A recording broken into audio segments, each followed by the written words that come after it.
Imagine this. It's the 4th of July, and I'm chilling in Yellowstone with none other than George Washington and Abraham Lincoln. Picture them, two of America's greatest leaders, taking a break from history to enjoy the beauty of nature. As the fireworks light up the sky, we spark up a little something special. Washington, with his wooden teeth, chuckles about the irony of celebrating freedom while puffing on a joint. Lincoln, ever the philosopher, muses about unity and the pursuit of happiness. In this moment, it's not just about independence. It's about camaraderie, laughter, and the wild spirit of America. Who knew our founding fathers could have such a laid-back celebration? What is going on, everybody out there in podcast land? How are Hello, you? my darlings. Happy Tuesday. What up, G3? I look like a little homeless child over here. Look at this. Yeah, I swear I'm yeah. not in a mental institution. They haven't caught me yet. I had to destroy my entire grow and recording space and redo everything. Oh, that sucks. Stupid Real reasons. It's actually, yes. Initially, I was like, oh my God.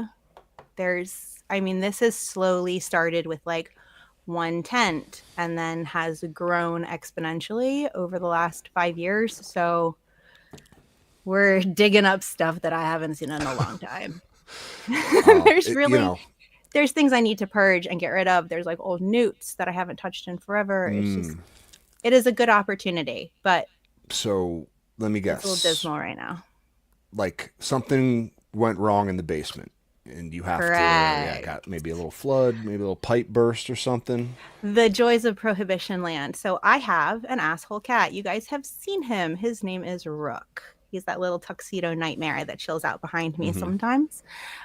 So Rook has no social manners, and he was spraying in a back corner of our basement that is like way tucked back. I didn't realize it was happening. And he was spraying on this steel wastewater pipe, right? So, oh God, cat urine is incredibly acidic, and it started literally eating through this pipe. And I was working on expanding my studio, and I found this place, and it was just like, oh my God, this is really bad. So I need to get a plumber in here toot sweet. The problem with that is that this pipe winds around my entire basement. Oh God. The basement in which I have a very illegal cannabis grow with like 7 or 8 adults and multiple clones. So yikes. So you're looking for a contractor.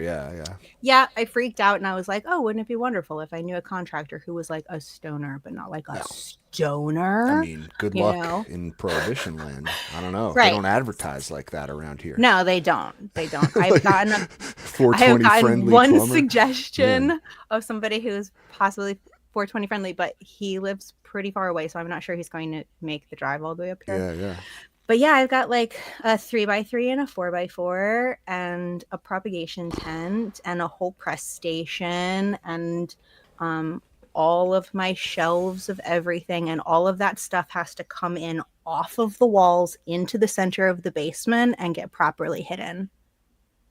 It's a fucking nightmare. It's a nightmare. I mean, that's definitely one of those things you're looking forward to when it's done, type thing. But like you said, use it as an opportunity to I so am. Clean everything, take it all apart, put it back together.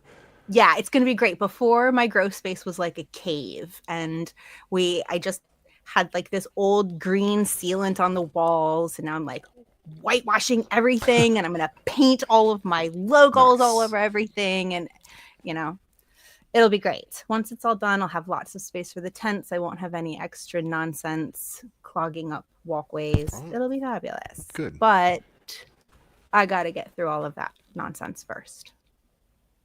Yeah, I don't envy you, but like you'll have a new grow coming out of it. Like it'll feel like a brand new setup, and you can make any changes you need to in that in between time.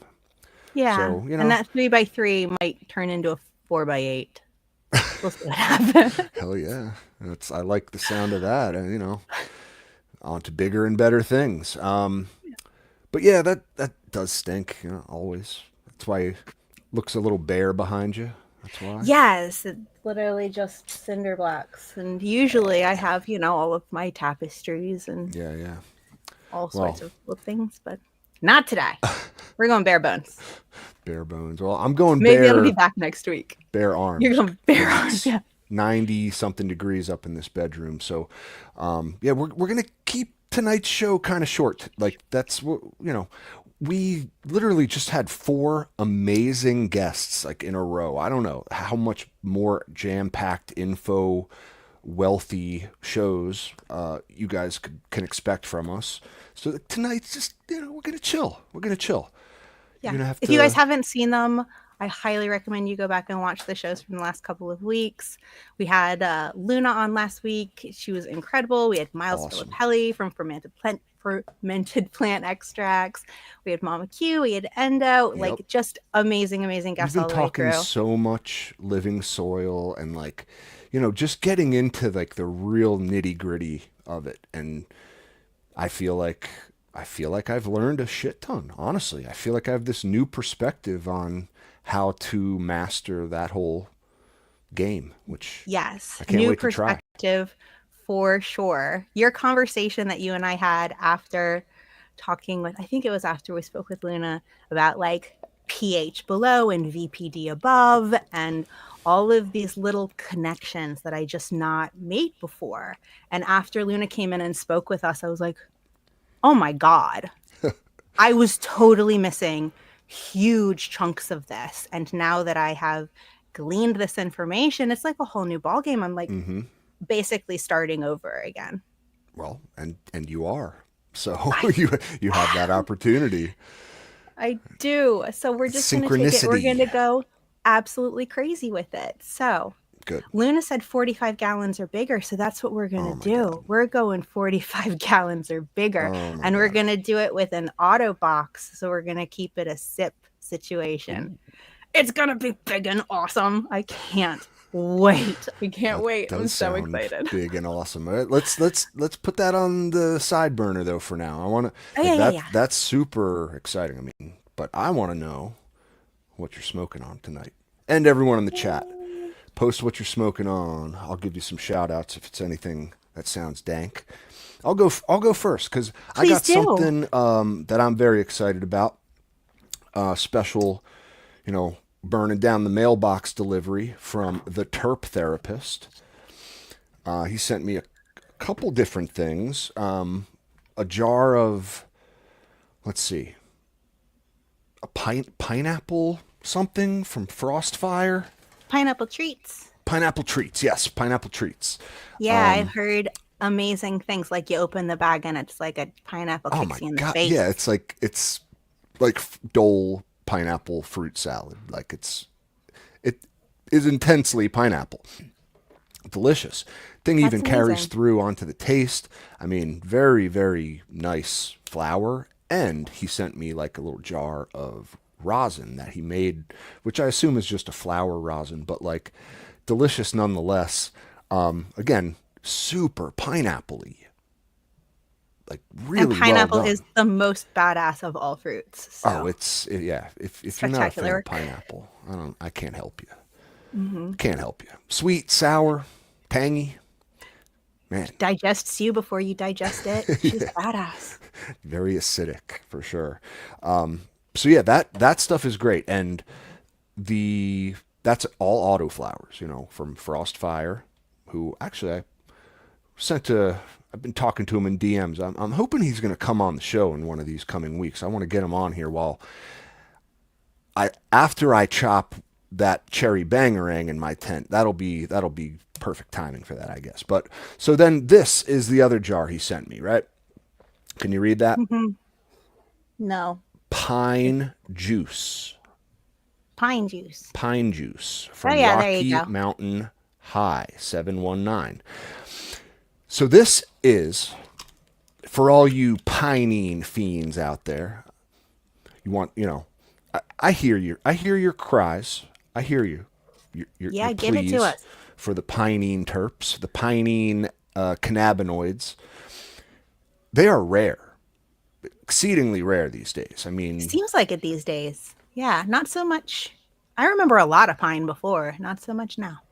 I do too. And maybe even 10 years ago, it was a lot more prevalent than it is now. But I'm pleased to say this is the piniest stuff I've smelled in a long fucking time. This is like grinding up a pine cone. Ooh. You can smell sap. Like, it is piney. Okay? Like sprucey pine, right? Oh, I like that. Delicious. Yeah, really. And interestingly enough, so this, I guess this was a breeding project from Rocky Mountain High 719. I looked up the lineage. It's half Romulan and half Jim Jones. Oh. So interesting, right? Like I am growing a bunch of Romulan crosses right now in my tent. Is it Romulan from Romulan? Is Romulan the only one who does Romulan? That's a good point. I don't think that is the case. So it might be a different cut. It might be a different. It's definitely a different phenotype because this is super piney. I don't get any pine from any of the stuff going on in my tent. So who knows? But I'm gonna give this one a big old rip out of the bong. And shout out to Paranoid Grower. Okay, I want you to take a look at this thing real quick. You know what this is? Mm-hmm. I used it. This is what is called an herb iron. Okay, I'm pushing a little button on it right now. And you'll see this little tip, this little ceramic tip start to glow. Look at that. Like you're going to brand somebody. Yeah, right? Getting hot. So I'm just going to put that tip right up to the bong.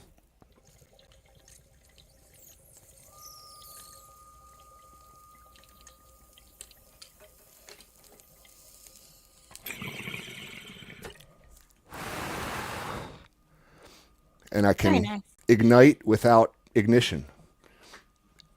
It's kind of like half vaporizing, but it's not. You're definitely igniting the flower, but it's a much smoother, more like gentle experience about it.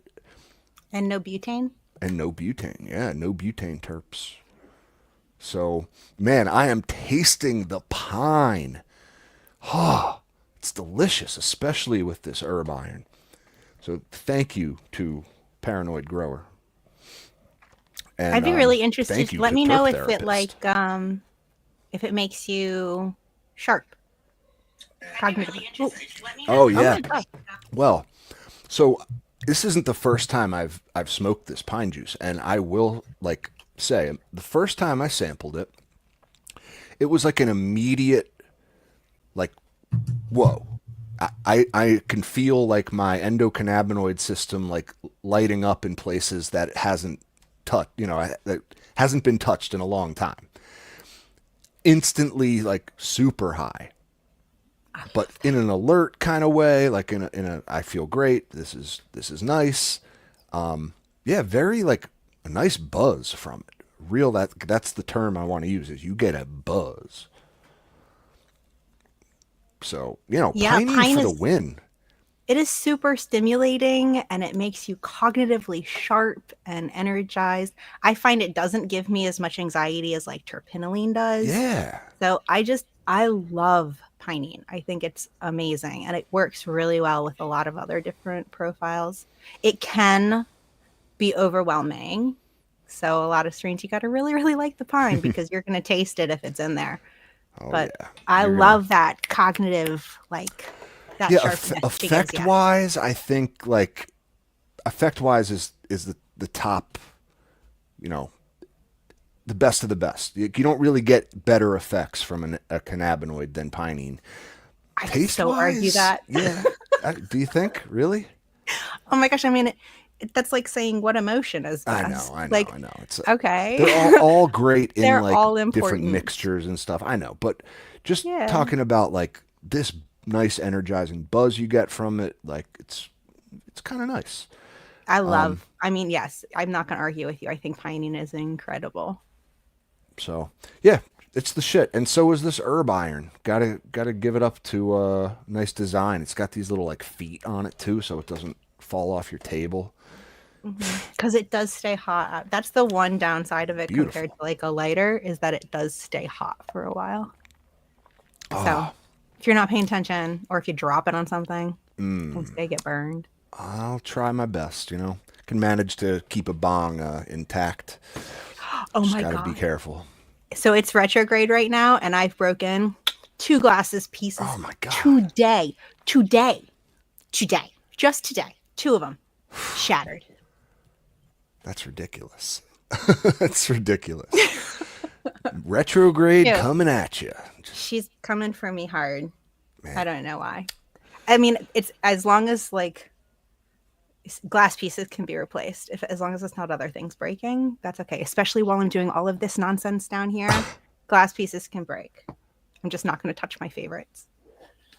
Yeah, try to keep your hands off those special ones, especially until Mercury starts going the right direction again. I mean, yeah, August 17th, I think. Really? 17th? Oh.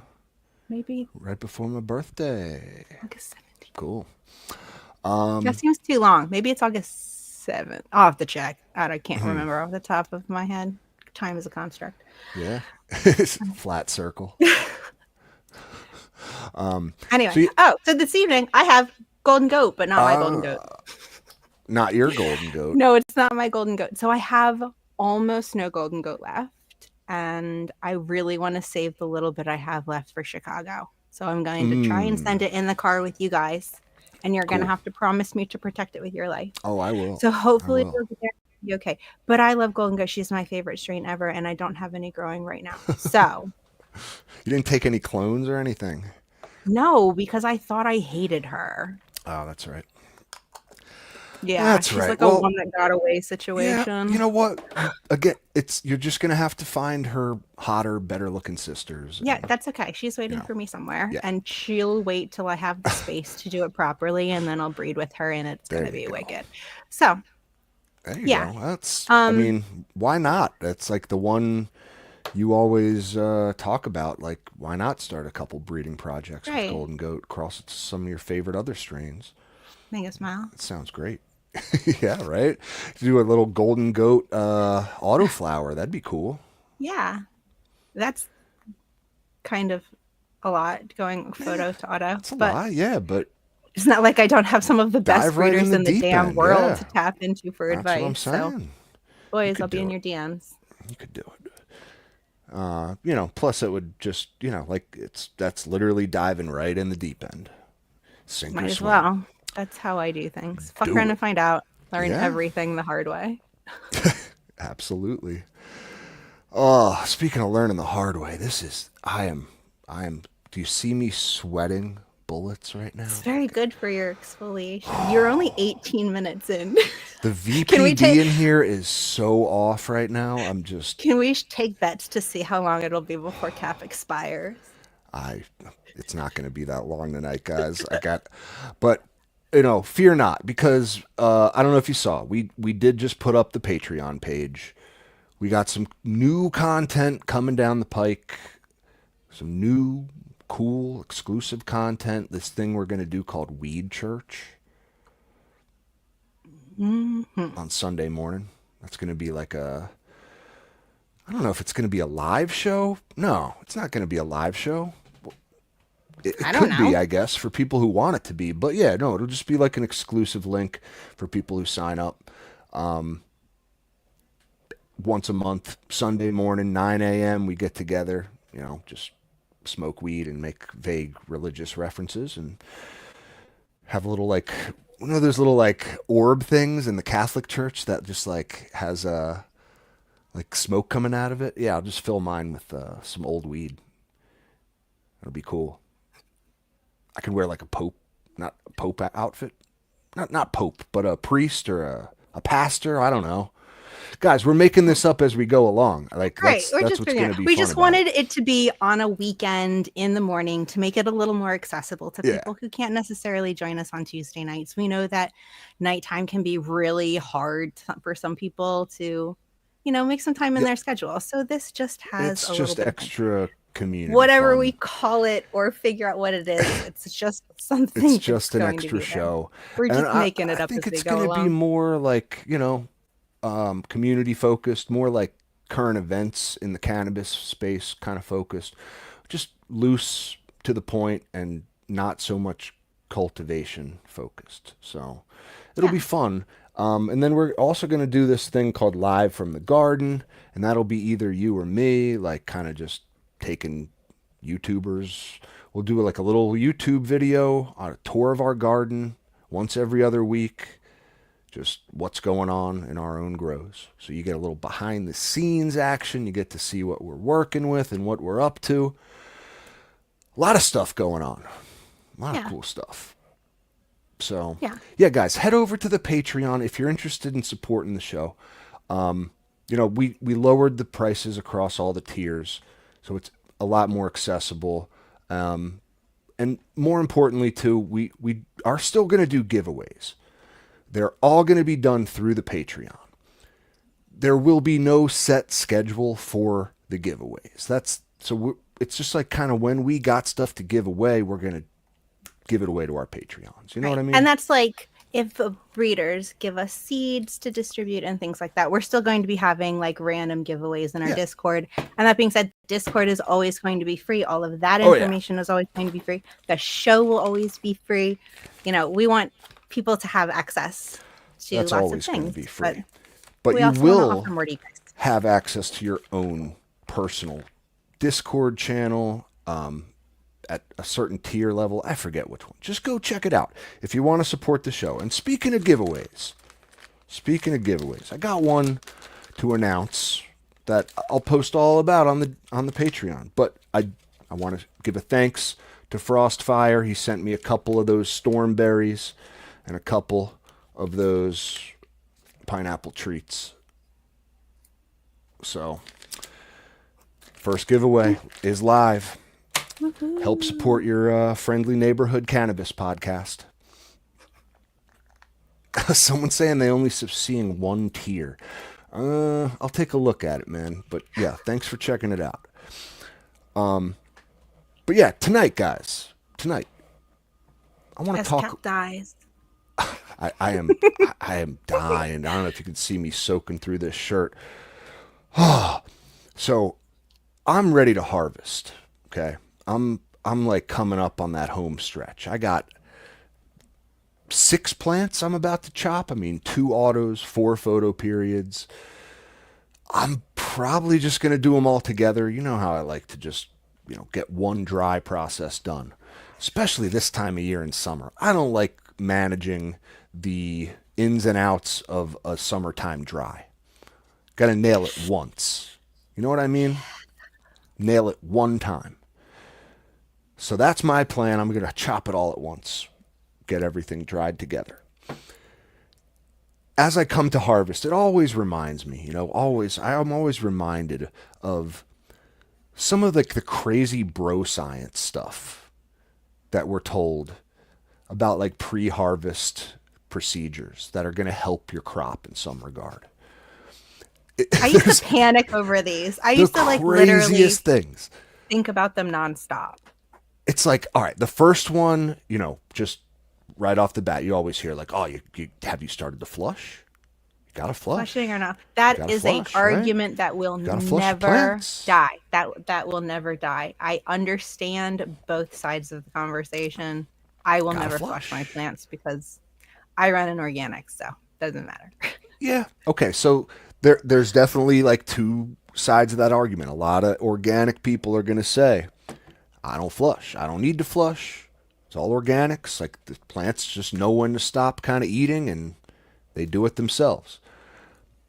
The synthetic guys I've heard a lot of people claim, when they flush, they get a much smoother smoke, whiter ash, cleaner burning flower at the end of it. It's like people swear by the flush.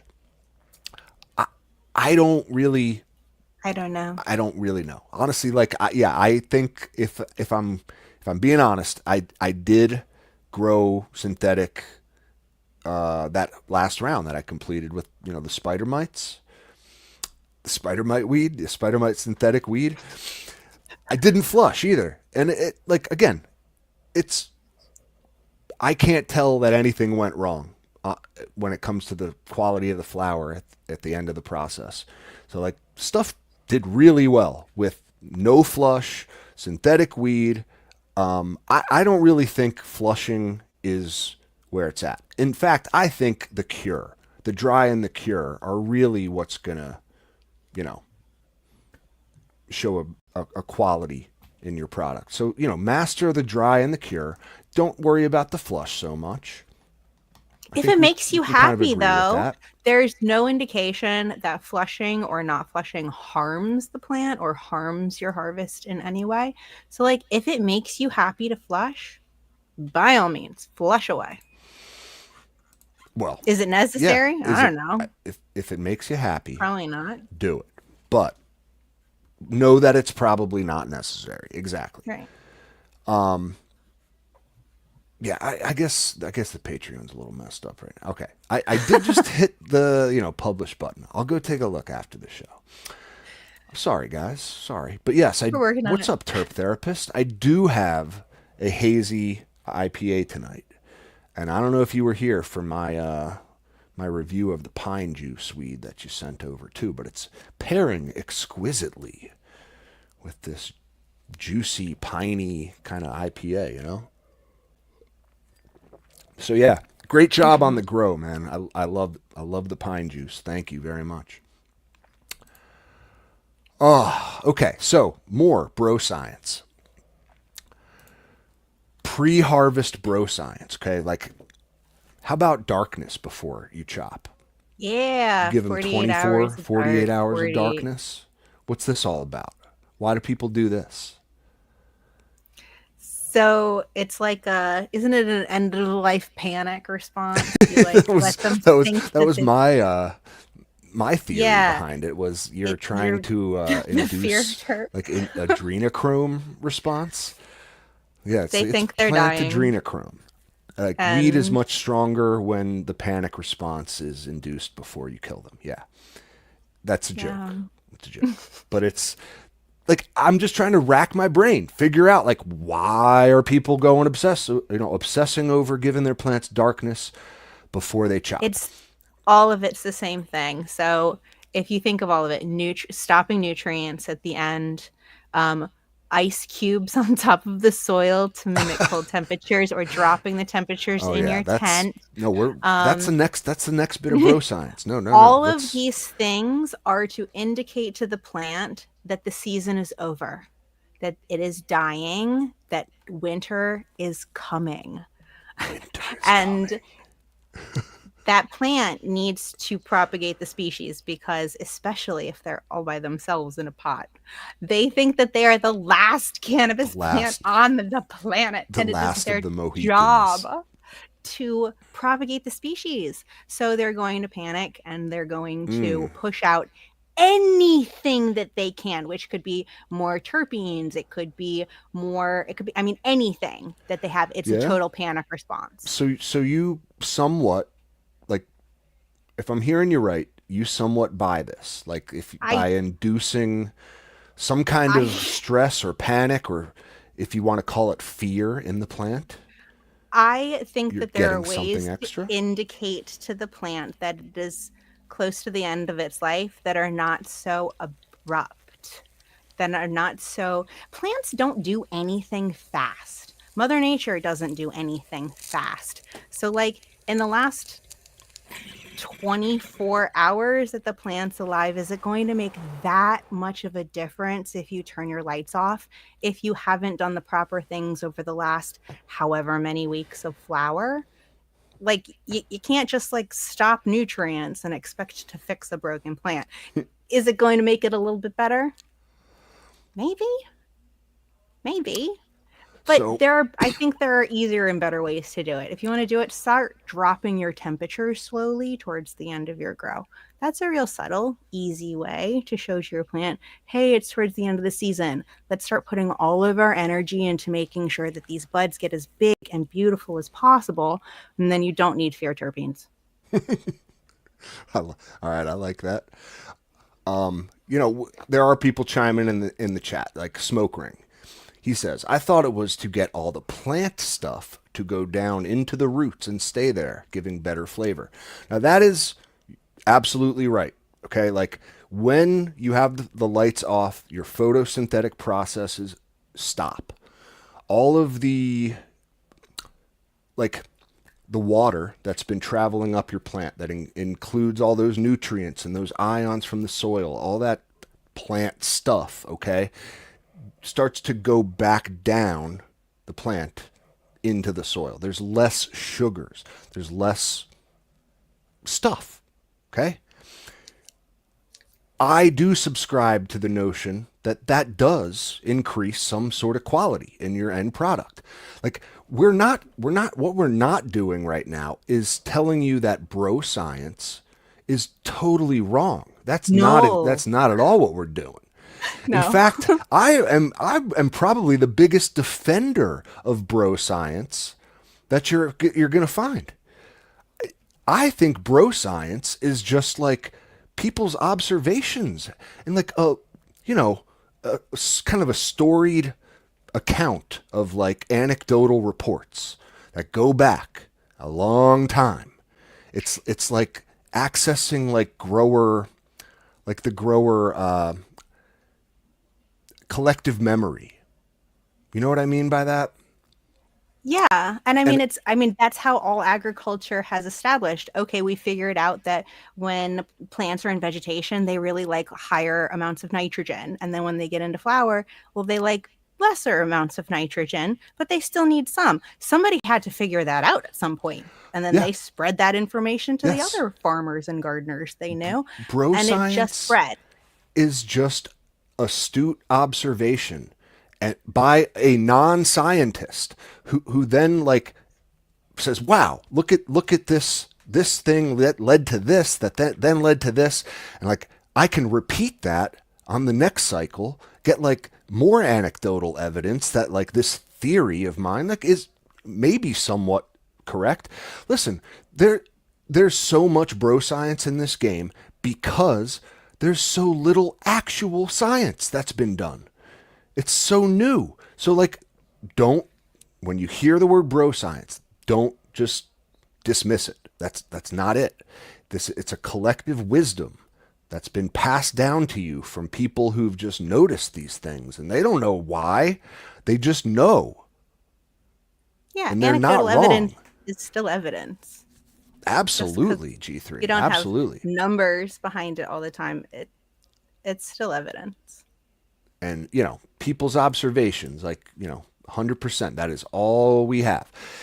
And I would wager that a lot of this stuff, if it does get looked into, an actual scientific method and, peer-reviewed type stuff, you will find a lot of it gets validated and verified, and there's a how and a why and a process involved. But for now, all we got, unverifiable reports. But you're not going to want to dismiss these things, really. There is some truth behind all of it. Okay? I think you should try everything at least once, see if it makes sense to you. If you look at something and you're like, well, that's just garbage, well, don't waste your time doing it then. But fuck around and find out. That's the motto of the show, I think. I think that is the motto. Aside from don't get caught. Brilliant out of the box thinkers. We run into issues all the time, especially in tent setups and figuring out how to everything from raising plants to the correct light to having plants on different cycles to using strange objects for propagation chambers. It's people are very genius when it comes to coming up with stuff. So there's going to be a lot of trying things before we find anything that actually works that you can in a measurable way. Mm-hmm. Got to MacGyver it first, and we got the best MacGyvers around here. The best. We can figure out the craziest stuff. So all right, I got another weird bit of bro science too. I think you mentioned it too, which is the ice water or the ice bath. right? The ice bath before harvest. Like, but there I've is a tried it. rationale to it, I right? have done it. Yep. I did it at the exact same time I started dropping my tent temperatures for the first time. I did ice at the very end, but the same run, I started dropping my tent temperatures at the end. And Little I got, beneficial. it can be, and honestly, I don't know that it affects the flower in any way, but it brings out that senescence in such a Yeah. gorgeous way. It brings so much joy to growing itself that even if it were to damage my flowers in a little bit, I would probably consider doing it regardless. You I know, live for those purples. oh yeah. All right, I know what you mean. Like, as a grower, I would definitely sacrifice maybe, I don't know, 5% flower quality, 10%.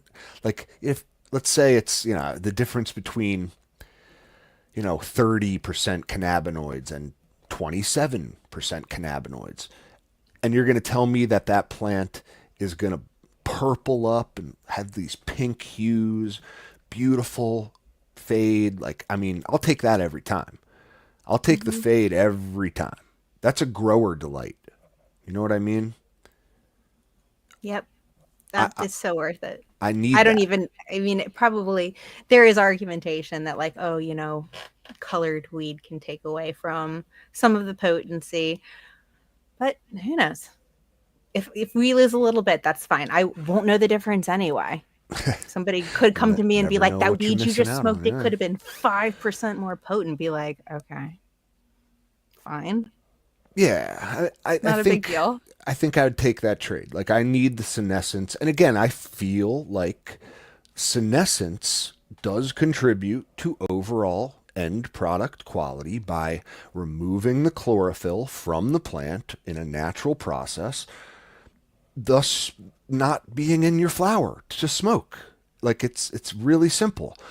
The more faded the plant is by the time you chop it, again, the less plant stuff is is in the plant. In theory, it's going to taste better. Okay, just that's just logical, right? Because Makes it eats sense. itself. The plant eats itself a little bit, yeah. So I don't know. I think there's a little bit of truth to this stuff. The ice water or the cold temperatures. Yeah, try it out. What's not? Why not? I mean, if the plant were outside, it will receive, like, at some point, like a cold rain in the end of the season. Yeah. So do it. It makes my Simulate heart nature. hurt a little bit, to tell you the truth. To be so, I don't know, it seems so shocking to me. It's like you watch those old cartoons where, like the hook comes out on stage, and, like, they just, like, yank the performer off because it's like, all right, it's too much time now. Just time for the show to wrap up. Yank. That's what you're doing. You're just yanking them off stage. Like, get it over with. You know? So just pour that cold Yep. water in. Give them the old yank. All right. You can really feel the difference as they start pulling that chlorophyll from their leaves. I'm not sure if it's actually the change of the chlorophyll or if it's just the age of the leaf of the plant, but as it gets towards that end of life stage, they get that, like, hardish, almost like leathery feel to some of Oh them. yeah, the leathery. I love that. I do too. Yeah, especially those, like, dark purple ones. Beautiful. My favorite too. Yeah, they get, like, Yeah. black or dark purple. I like the nice, like, red or magenta fade too. I can always get down with the red. Pretty oranges, Yep. yellow. I mean, not like yellows, yes, yellows. Not like hungry yellows, like senescence yellows. Not delusions of senescence. Not delusions of but senescence. actual senescence. Senescence. I know. And it's funny too, because I feel like yellow is the most common fade color. You know what I mean? Like, and in a natural, like, it's also not the most stunning either, and it's also the most easily mistaken for delusions. But I have one right now that's a beautiful yellow fade. Like, it's got a little bit of purple in between the veins, but mostly yellow. Beautiful still. But man, I do love those reds or the purples, blacks. There's something really cool about that. Blacks. Mm-hmm. Love them. Mm-hmm. So yeah, the other crazy, and now this one might be the one where I draw the line, is the stem splitting technique. No. Nope. This one might be, I don't think I don't know.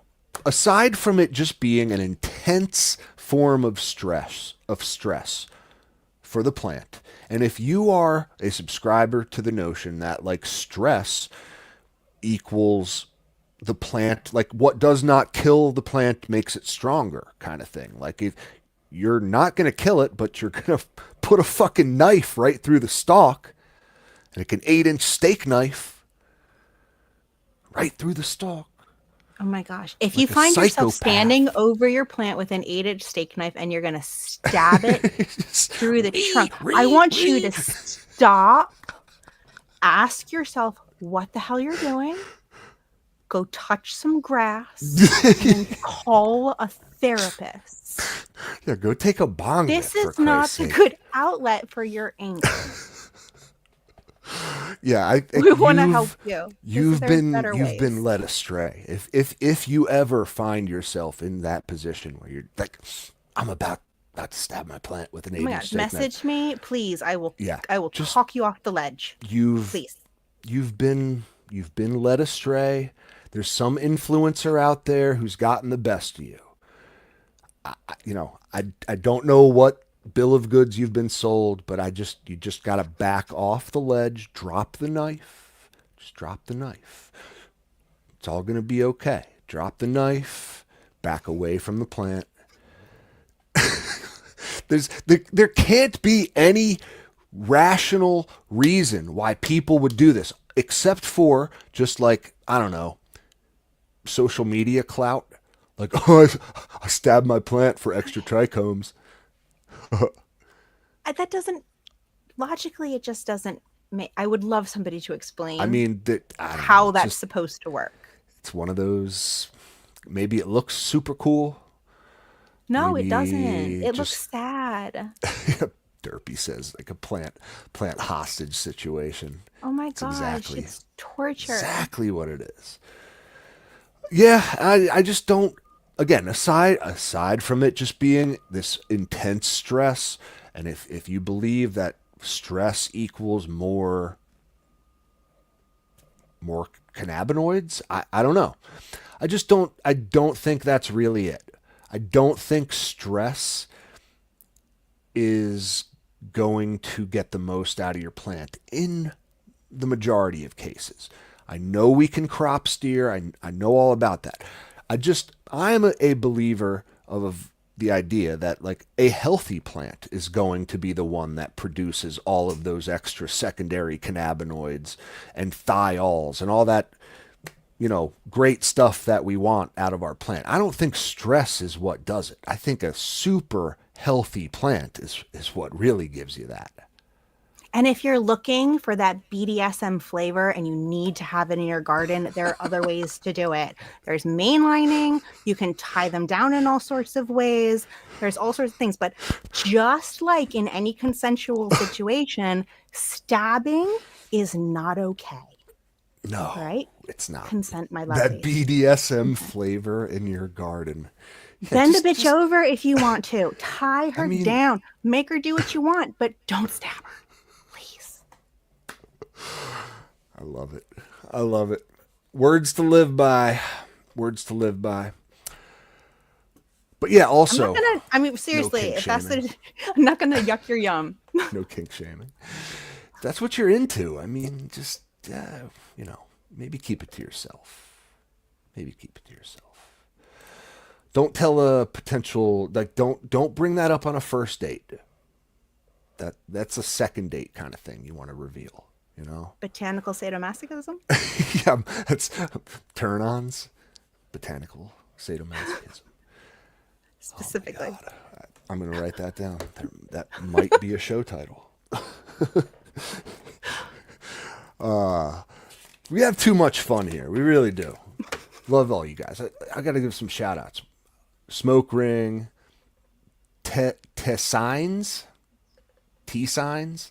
Badger's Bunk, Derpy, Great Racer, D16 Guy, Eric, Maddie Bloom. Man, thanks for joining us, guys. All right, darling. Thank you so much for being here, guys. We're thrilled to have you, always. So yeah, I got this little list I was writing down of all these bro science ideas. Okay, so I have heard people say, just like you want your buds to be sweeter, add sugar, add molasses. Oh, I did like the molasses idea. Yeah. I think plants like molasses for multiple reasons. There's lots of sugars available to it, and plants like sugars. There's got to be truth to it, right? Like that's not a crazy idea like stabbing your plant. That seems to me like it's a good idea. It's just another form of supplementation, just a different kind. You're adding an easily digestible sugar to your soil that's going to, like, the microbes are going to immediately attack that stuff as a food source. So your microbes are really what you're feeding with molasses. And that's, as we all know, microbes in your soil contribute to a lot of different things. I mean, listen to our last episode. Luna knew all about that stuff. Crazy different microbes you can add, that like specific ones that break down phosphorus, that break down magnesium.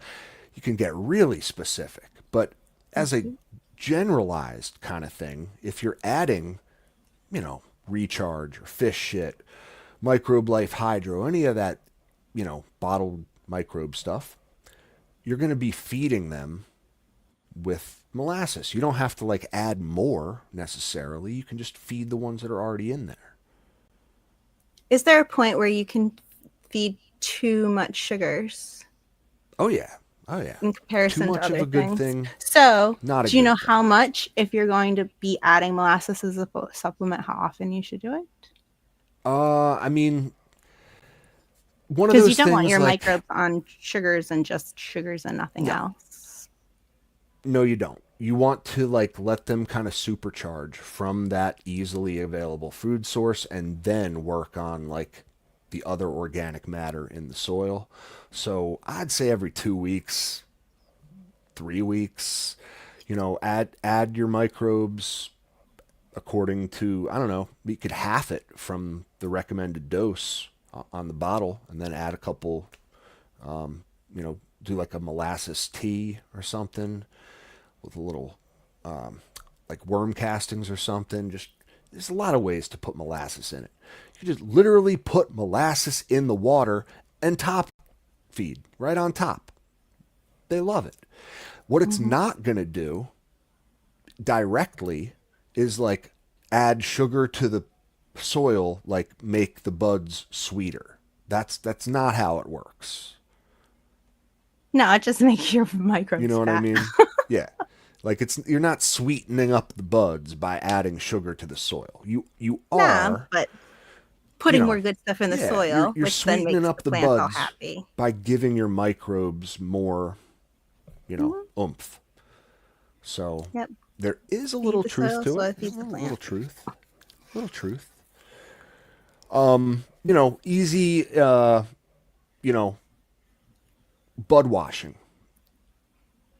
Bud washing is one we often hear people talk about.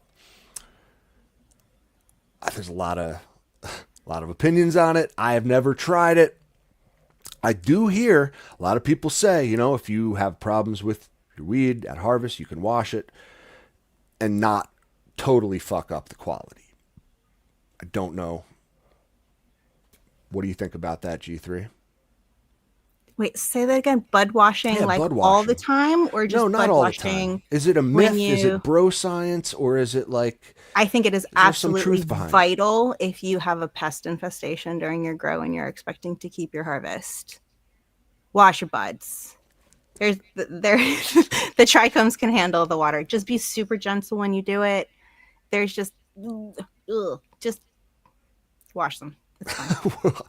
I mean, and you don't have to wash all your buds all the time. You certainly don't. But there are certain situations that I feel it is not just recommended, but almost required if you're going to be consuming them. Yeah. Because if you've got pests, even a low amount of pests where you keep them under control for the whole grow when you want to keep it, they're like walking around and shitting all over your plants. And even they're going to die and there's going to be carcasses, and it's just, you don't want that in your lungs. So if you can wash them gently with that physical agitation to remove some of that debris, it's attacked. Just better for you in the long run.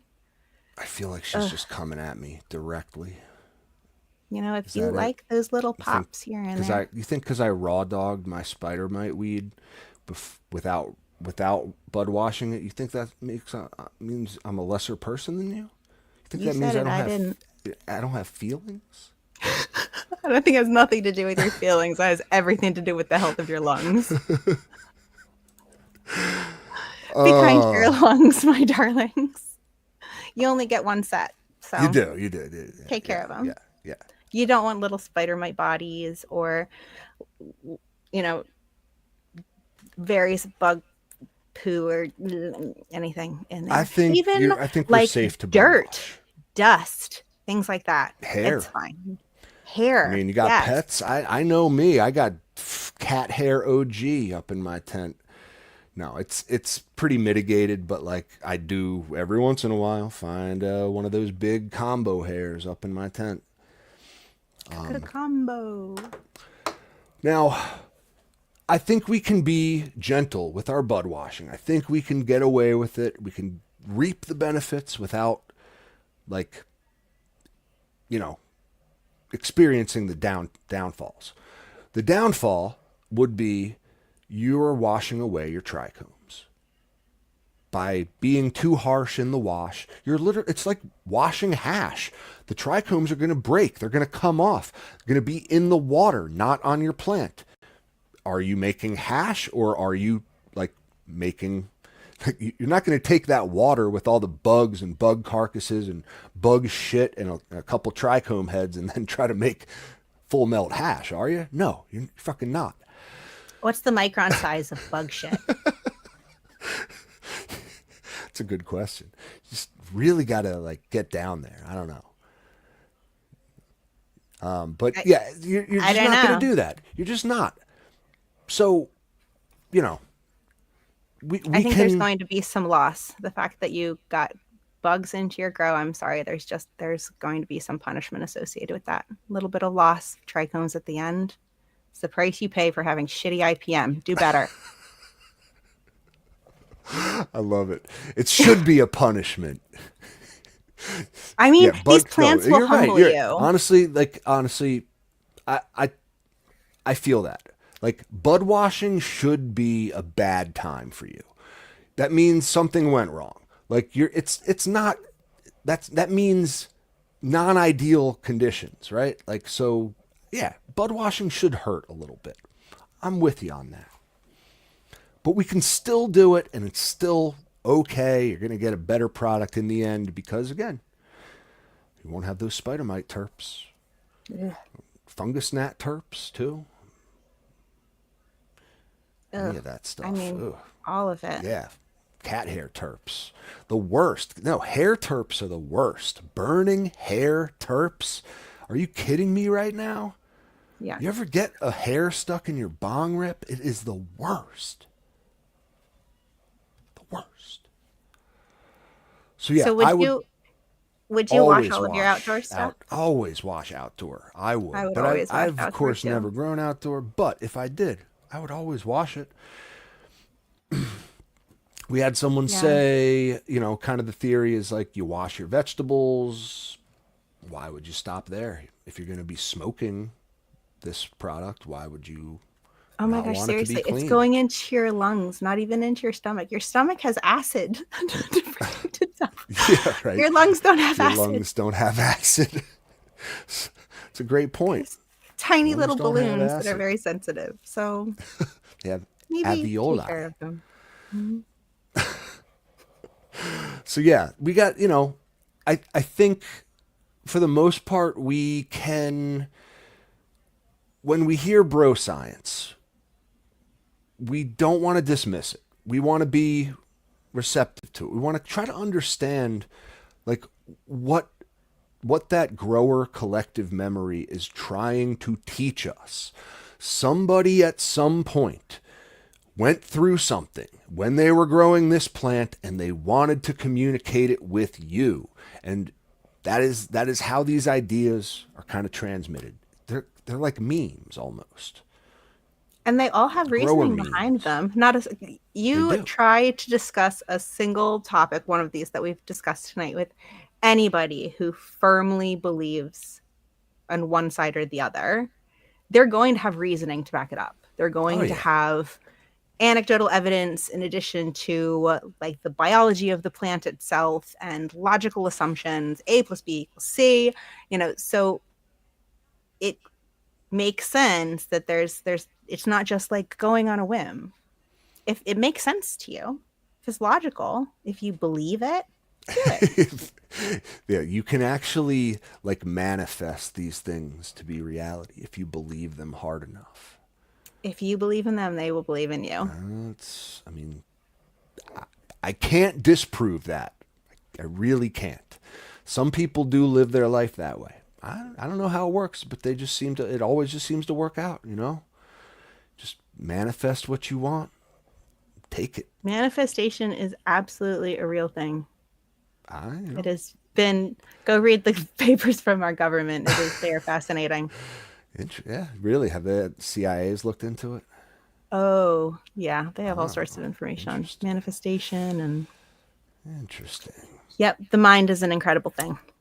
I wonder if they have papers on flushing plants and stabbing them with an 8-inch butcher. I'm sure somewhere buried miles beneath the earth.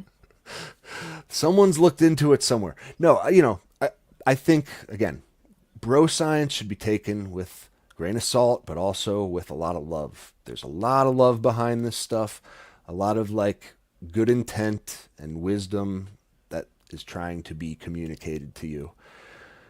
It's just, can you figure out exactly what that wisdom is? That's the tricky part sometimes.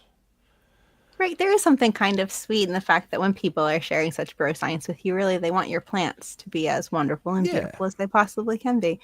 And that's such an incredible thing about our community, is that there's this really positive sense of competition, but also wanting all of our comrades to do well. Agreed. Agreed. Yeah, I don't know if there's any papers on BDSM as well. I'm gonna have to find out. If you're, what did you say? BDSM flavor what? Or something? But one of those hysterical G3 quotes. Yep. Oh, so yeah. I don't know what vibes you want in your tent. No judgment here. BDSM vibes up in the tent. Another, just while we're talking bro science, another common one I think I would throw into the bro science category is that topping or LST is always going to increase your yield. It's not always going to do that. I don't know about always. It could. Plant's different. It could do that. There's a lot of It might not, times though. that it does, but there are chances it won't. Every plant is different. 100%. Feel your individual situation out. Like, what's your plant like? Right. If you have spunky? A tiny little stunted autoflower, maybe don't chop off her head. I always love that. Like, I see the pictures on Reddit. Like, it's day 25. I have 2 nodes and 4 whole leaves on my plant, 2 of which are cotyledons. Should I start LST? Oh my gosh. I absolutely, I have seen where you can like bend seedlings over and stuff like that. That's a little... You should not. What you should do is figure out how to grow a better seedling. Like, don't worry about training until you can grow this plant the right way. and all the variables, all the other variables are accounted for. I don't want you thinking about LST before you got your VPD on lock, okay? Before you got your soil moisture level dialed in. Okay. Well, can't stab them, and now none of this either. Like, no fun allowed, huh? No fun allowed in captain's tent, right? Like, if you're, listen, it's just like the fact that it's targeted at new growers specifically. I feel like it's always the new growers who are like, when should I start LST? I don't know why they love doing it. They love doing it though. They've been influenced. Some influencer out there has told them they got to LST their plants and they can't wait to do it. And I just want them to just think about this, man. It is so hard when you're first starting to leave them alone, though. It is. I understand that it's so hard. And sometimes LST gives them something to do. Do I think it's a great idea your first or second time running? No. Do I think you can start pretty wrong? Sure. Do I think you should start when they have more than 2 leaves? Yeah, maybe. What do you think is the earliest you can do with LST? What are you most comfortable with? You can do it at any age. What are you most comfortable with? It's not about age of the plant for me. It's about like maturity. Okay, so how many? It's about growth. Like at least 5 nodes. At least. You're I can just see you're not like bending her over in the beginning. I don't bend anything. I know you don't. You just pull everything out. But I'm very there are a lot of people that prefer that That's right. look where they just I am bend them from running the beginning. a Quaker. You want to call it the Mormon tent? That's what I got. Like, I don't bend any bitches over. Just let them be their beautiful selves. Can't attract wives. No, I have done. I got. Oh, this is too much. Gotta write this down. Yeah, that's basically what I got. G3. They're wearing like they call them those temple garments. You know, make them all like nice white linen looking flowy dresses in a wheat field. That's my camp plan. And then behind closed doors. Behind closed doors, they get freaky, but you know, that's not for you or the cannabis community to know about. That's for me. For me. So we're gonna be doing like the secret lives of Canna Mormon wives. Yes. I like it. I would totally tune in. That is the hottest thing I've heard in a long time. I'm automatically watching that. Where can I find the reruns? DVD set, collector's editions, all the above. G3, you're on a roll tonight. I'm telling you, if it weren't so goddamn hot in this room, I would want to keep doing the show. No, sir, I will let you go because you're dying and I can't do this to you anymore.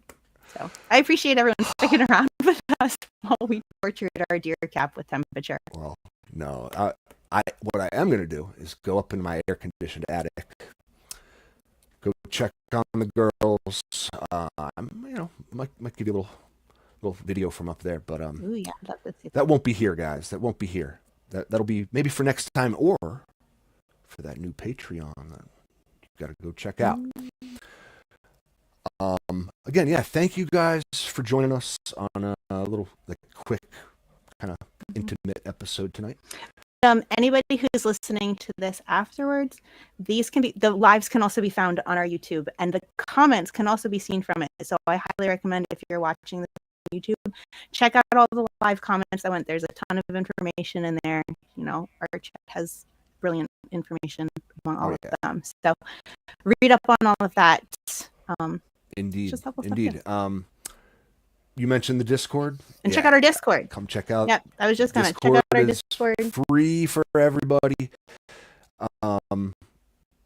So much happening in there all the time. Plant help, general life advice. Take it with a big grain of salt. But, also, there's just people to talk to, people to listen to. It's like a little community on the side, a little family for you, 24/7. And we're here to talk plants or just about anything else with you. If you're excited about something, come tell us. We want to celebrate with you. If you're upset about something, come tell us. We'll scream into the void with you. Misery does love company, and I am willing to get miserable with you just about for any reason. If you got a good reason, I will scream with you. So yeah, come join us. That's all I mean. Come join us. Thank you for watching the show. G3, thank you for doing this with me as always. Pleasure. Thank you so much, Cap. Thank you, chat. Oh, thank you to all of our listeners. We love you guys. We'll talk to you soon. And until next time, don't get caught.